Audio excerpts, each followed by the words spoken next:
విశ్వవిద్యాలయాలు, కళాశాలల్లో ఆచార్యుల నియామకాలు, ప్రమోషన్స్ కోసం కనీస అర్హతలు, ప్రస్తుత ఉన్నత విద్యలో ప్రమాణాల నిర్వహణ పేరుతో యూజీసీ ముసాయిదా మార్గదర్శకాలు 2025ను జనవరి 6న ఒక డ్రాఫ్ట్ రూపంలో యూనివర్సిటీ గ్రాంట్స్ కమిషన్ విడుదల చేసింది.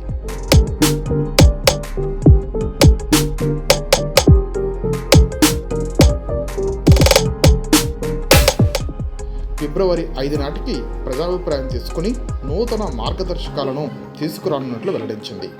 ఈ యూజీసీ ముసాయిదా మార్గదర్శకాలు 2025ను పరిశీలిస్తే అందులో బీసీలు, సహాయ ఆచార్యుల నియామకాల విధానం, భారత డిగ్రీ, పీజీ, విశ్వవిద్యాలయ విద్యార్థుల భవిష్యత్తును అండకాలను నెట్టే విధంగా ఉన్నది.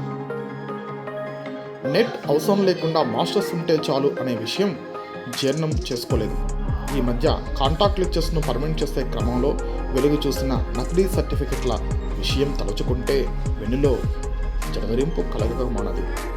ఈ పరిస్థితుల్లో ఇలాంటి వారు ఒకవేళ యూనివర్సిటీలలో, డిగ్రీ, ఇంజనీరింగ్ కాలేజీలలో లొసుగులను ఆసరా చేసుకుని ప్రవేశిస్తే విద్యార్థుల భవిష్యత్తు ఏమిటి అనేది 1000 మిలియన్ల ప్రశ్న అంటూ ఈరోజు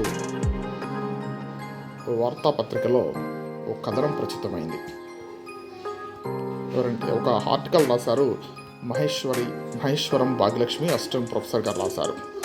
సరే, ఈ విషయం పక్కన పెడితే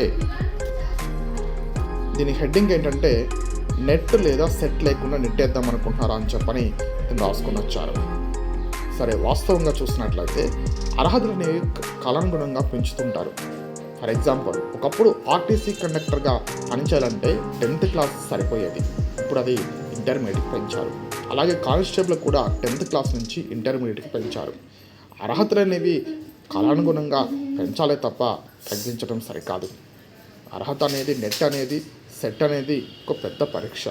దానిలో ఉత్తీర్ణులైన వారిని ఈ పోస్టుల్లో అంటే విశ్వవిద్యాలయంలోని అధ్యాపకులుగా నియమించడం అనేది సమంజసమైన విషయం. కానీ అటువంటి అర్హతలు లేకుండా వారిని నియామకం చేపట్టవచ్చు అంటూ ఈ డ్రాఫ్ట్ ఏదైతే రూపొందించారో ఇది సరైనది కాదు అని చెప్పని ఈ సందర్భంగా నేను 2 సబ్జెక్టుల్లో ఎంఏ ఎకనామిక్స్లో సెట్ క్వాలిఫై ఉన్నాను. అలాగే ఇంగ్లీష్లో కూడా క్వాలిఫై ఉన్నటువంటి వ్యక్తిగా 2 సబ్జెక్టులో, అదేవిధంగా 2 తెలుగు రాష్ట్రాల్లో కూడా నేను క్వాలిఫై ఉన్నాను. ఏపీ అండ్ టీఎస్ అంటే మొత్తం 4 సెట్లు క్వాలిఫై అయినటువంటి వ్యక్తిగా చెప్తున్నాను. ఈ విధానము సరైనది కాదు. మరోసారి యూజీసీ ఈ విషయంలో ఆలోచన చేసి ఖచ్చితంగా నెట్ లేదా సెట్ ఉన్నటువంటి వారిని విశ్వవిద్యాలయంలో ఆచార్యులుగా నియమించాలనేటువంటి విధంగా గైడ్లైన్స్ ఇస్తారని ఆశిస్తున్నాను. Thank you for watching.